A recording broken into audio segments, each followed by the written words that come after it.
When I was growing up, I rejected a large part of myself, which was my Korean side. I always felt like I wasn't sure who I was, and I felt like I didn't have an identity. And then as I got older, I just had this idea that I would leave West Virginia. You know, this wasn't the place for me. I wanted something different. And to move to another part of West Virginia where I found home, I found my people, or a group of people that I felt like I could identify with and evolve with and raise children with. It's kind of all come full circle. It's like I rejected the Korean side, I kind of rejected the West Virginia side, and now it's all come full circle to where through food, I've found my place in who I am. Through food and being here in the mountains and finding a loving community and people to grow with, yeah.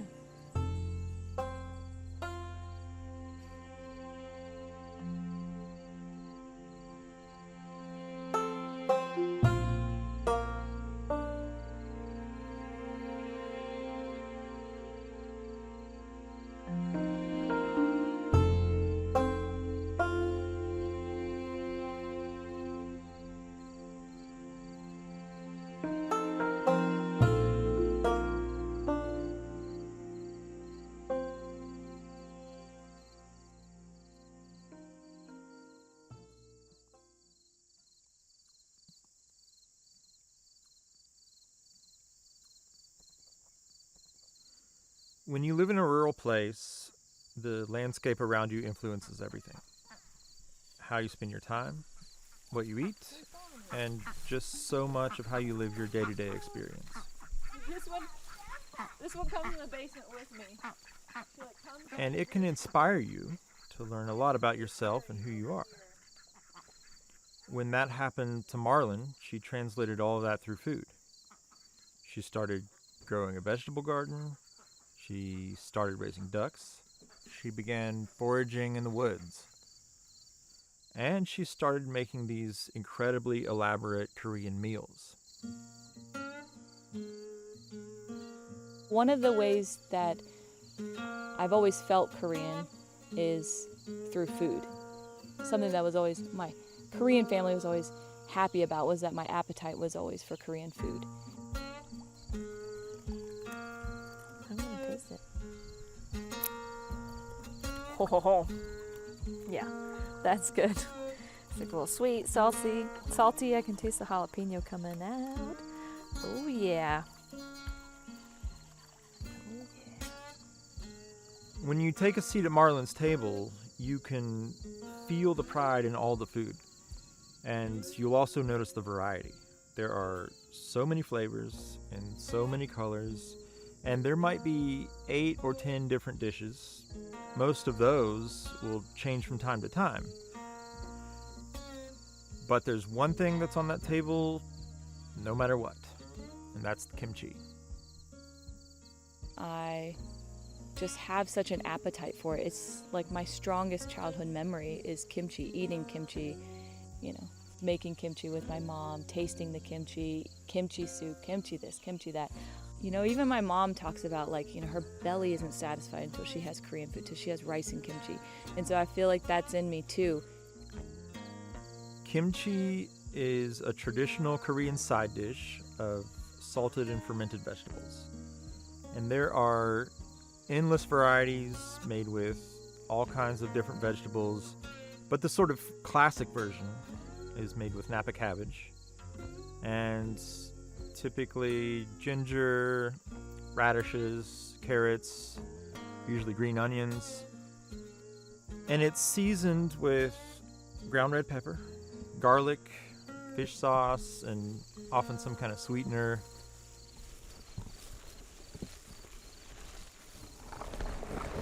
I think the strongest memory of me watching my mom make kimchi, or my mom and kimchi, is she always had these huge ass bowls. Huge ass plastic bowls that I've never seen anyone have before, because she would always make huge batches of kimchi. So the bowl is the huge thing, and it'd always be in the floor, and she would always be squatting and just mixing it. I have this memory of just this one hand, just always turning it over. You never want to smush the kimchi. You want to just like gently rub everything in. So her hands are a really strong memory. And then always after she made kimchi, she'd find a perfect piece and she'd always like just feed it to me in my mouth. And I would tell her how I felt about it, which I was never sure. I was like, more salt, enough salt. So that's one of my strongest memories, and her just packing it into the jars. That is a strong memory of mine. But there would always be kimchi and rice at Thanksgiving, at Christmas, at birthday parties. You'd have your cake, your steak, your corn, your beans, and kimchi and rice at the end. So, yeah. But I've always loved everything she made with kimchi. Kimchi stew, kimchi pancakes, fried kimchi and rice. We would always have turkey soup the day after Thanksgiving with kimchi. And so it's just always been there. I don't know. Kimchi's always been there. Kimchi is salty, it's sweet, it's bitter, it's spicy. There's just so much complexity in all those flavors. And to understand what it means to Marlon now, you have to understand that her relationship with kimchi is also very complex. I grew up in Huntington, West Virginia, which is a small city. That's where I feel like I'm from. Yeah, and I was the only Asian person in my school and in my middle school. And I think it wasn't until high school that a girl named Scarlett came.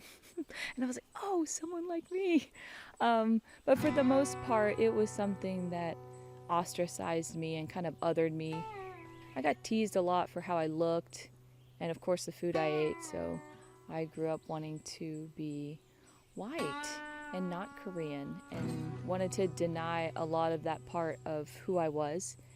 And it was pretty easy to do because mostly that only existed at home. It was only at home where my mom was, and the Korean culture really existed. And everything outside of that was American culture and American food. So it was easy for me to want to assimilate to that.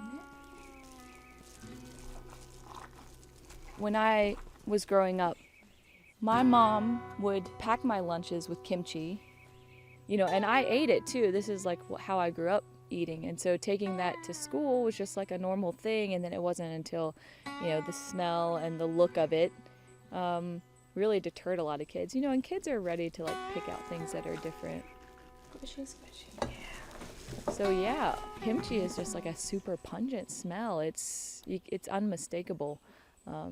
Kids were just like, what's that smell? What is that? And I just immediately like shut down. I was like, I don't know.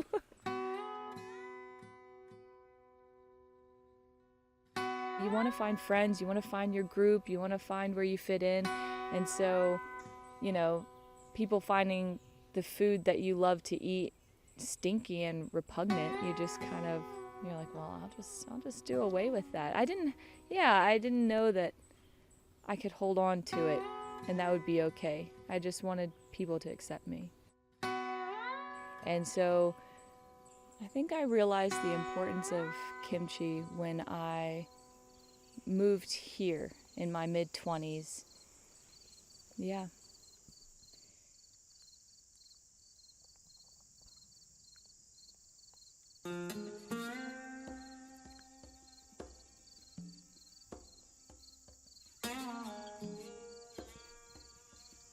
Marlon ended up in Pocahontas County about 10 years ago for a job. And when she arrived, there was no kimchi. The community of Lobelia is very remote. It is far from a grocery store, and it's really far from Korean restaurants or markets that have the kind of kimchi that Marlon's used to. So, because of this condition of necessity, Marlon took matters into her own hands. It started with me wanting to make my own kimchi and calling my mom, because she's 3.5 hours away. I'm calling her and I'm asking her how much salt, how long do I salt it? And once she started making it, there was still this question of where to get the ingredients. But she found local farmers growing lots of Napa cabbage, and she even grew some of the ingredients herself. So before long, she was making these giant batches of kimchi. You know, and then when some things would go a little funky and it would be too watery or something, you know, I was constantly calling her and trying to figure out how to make it like she makes it. And then when she would visit, I would try to have things ready so we could make it together.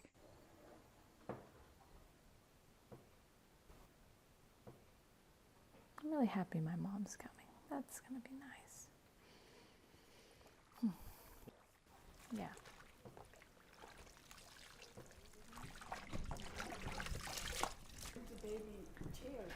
Baby chair? A stool? You want a stool?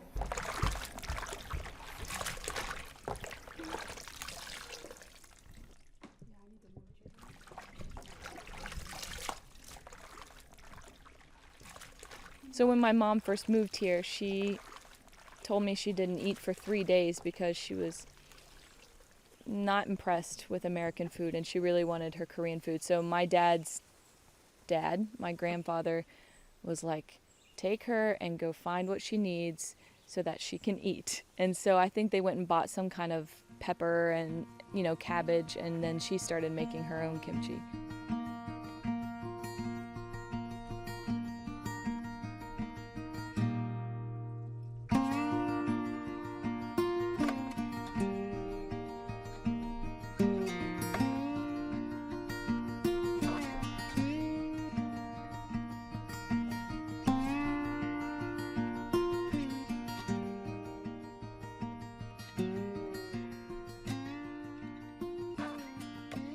When my mom visits and we make kimchi together, she brings this confidence to the process, you know.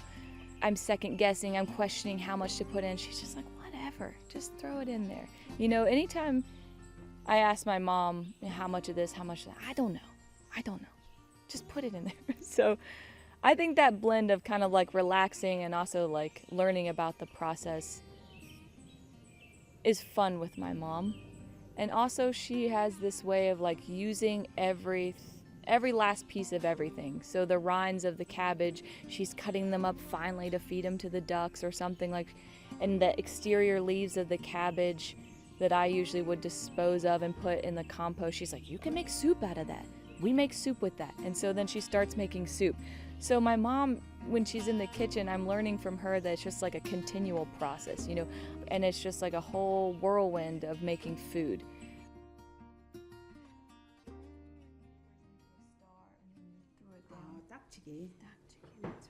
See, now I'm remembering that we used to play. Yeah, teaching you everything. Look at that, we went Korea 1990. I take you Korea at that time. Yeah, that's where all. Yeah. Who's that?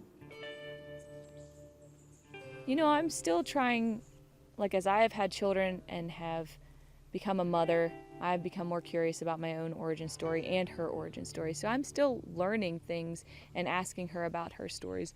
Really? I didn't know that. This is my mom and Sangbom. Oh, wow.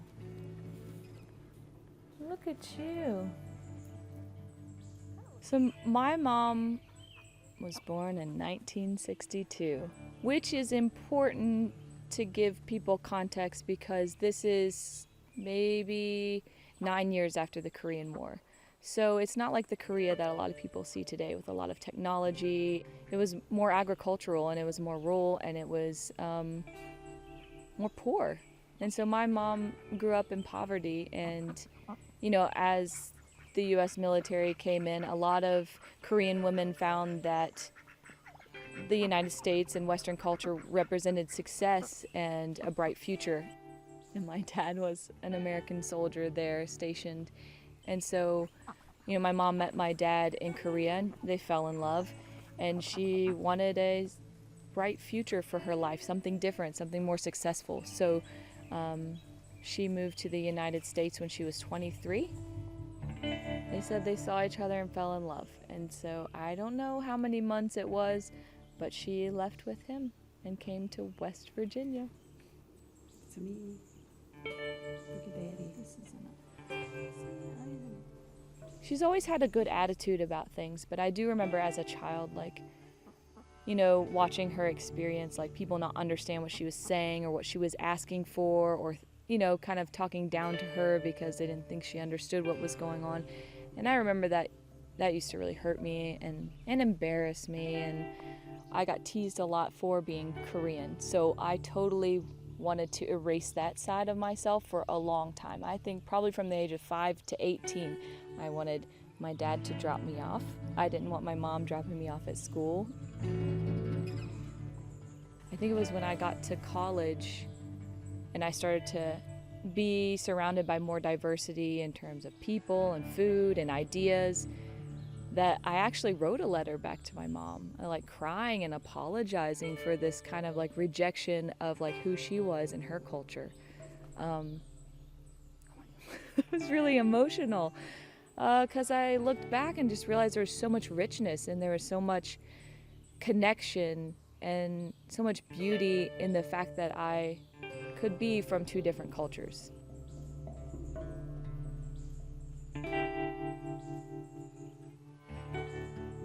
Soon after that, I went to Korea again with her. I'd went a couple times as a child, but I went again, and then I applied to study abroad there and really submerge myself with the culture and the people and started to identify more as Korean. And I remember like when I went to Korea, there was just like all these little cultural things that I couldn't really verbally explain, but felt like that's me, or that's my mom, or that's how I was raised. The food, kimchi, like all of the food. That was nice.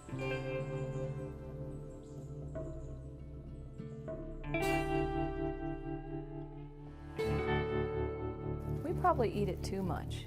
Clay and I eat it every single meal. Oh, that's okay. Oh. Here, can you put it down so I can squish it?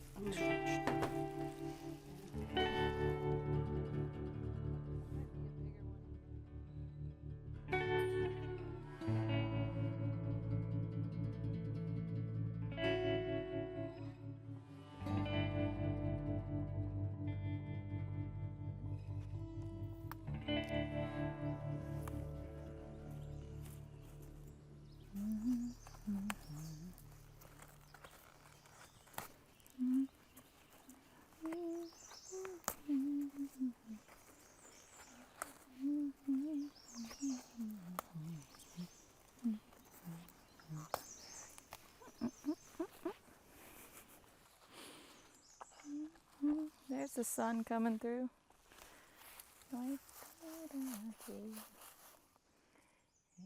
I'm always surprised to find myself in this place.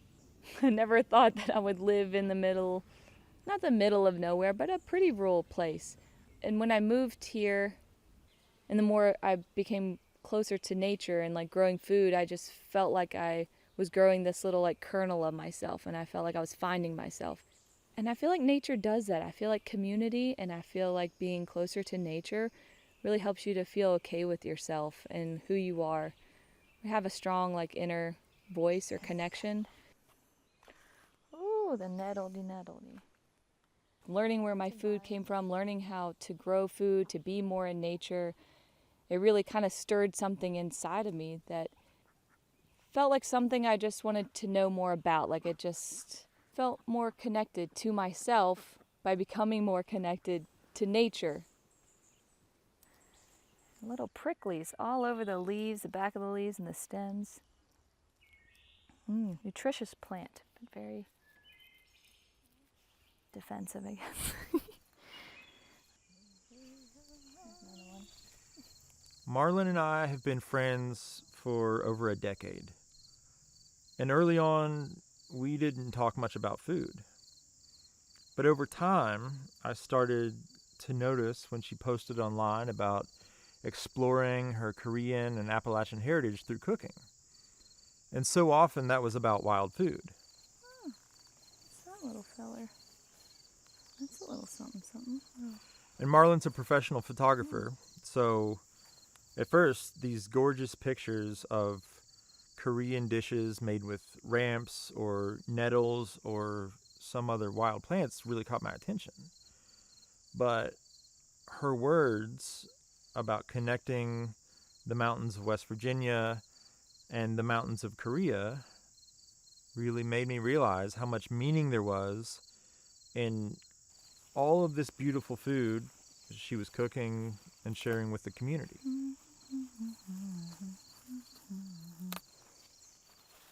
Recently heard about this song. It's about bellflower root, which is something that Korean people eat a lot of, which I have some and I was going to make it. But it's a song about picking them in the deep, deep mountains. It's a really beautiful song. And it gets stuck in my head. And even though I've never been in the mountains in Korea, I feel a connection to it. It's a pretty song. So I think about that song when I come outside and pick things. Because I didn't grow up doing this, but now I find myself doing it. When I've thought about how a lot of the foods grown in Korea can be grown here because of the same latitude and geography, it's made me think about my ancestors and where my mom came from. And then also where my dad came from, Preston County, super mountainous, curvy roads. When I go out into the forest, I just think like, is this what my mom's parents did? Is this, and I think about my dad growing up. Oh yeah. That feels good. But I guess I've just started to think about the parallels of where my parents have come from, that both of these places are mountainous. The whole thing of moving back to the mountains is funnily like a life my mom does not want for me. And she's like, no, it's too boring. It's too boring.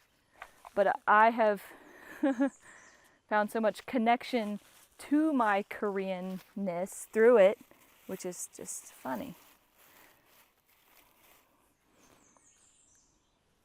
Yeah, I think being raised here in West Virginia, feeling like this place is my home, but looking like this place isn't my home has made me think about my identity and where I come from. And especially after having children, I think a lot about ancestors and origins. And so, foraging and cooking food that is from my Korean culture has made me feel more connected to that side of me.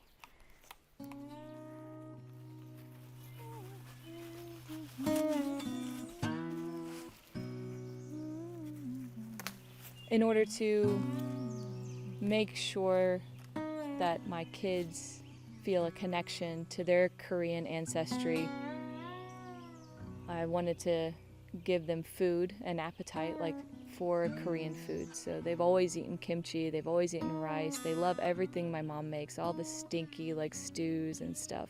They love that stuff and they know the words for them, and so that's one of the main ways that I can instill that in them, because I can read and write and I know some phrases, and my mom and I can talk a little bit with each other, but I don't have a large grasp of the language, so I can't really give them that. So what I can give them is the food. Okay, easy on the eggs. Let's not bust them. I mixed the chives up. Oh, good. You and put them in cut there? up. Here's some more. Good.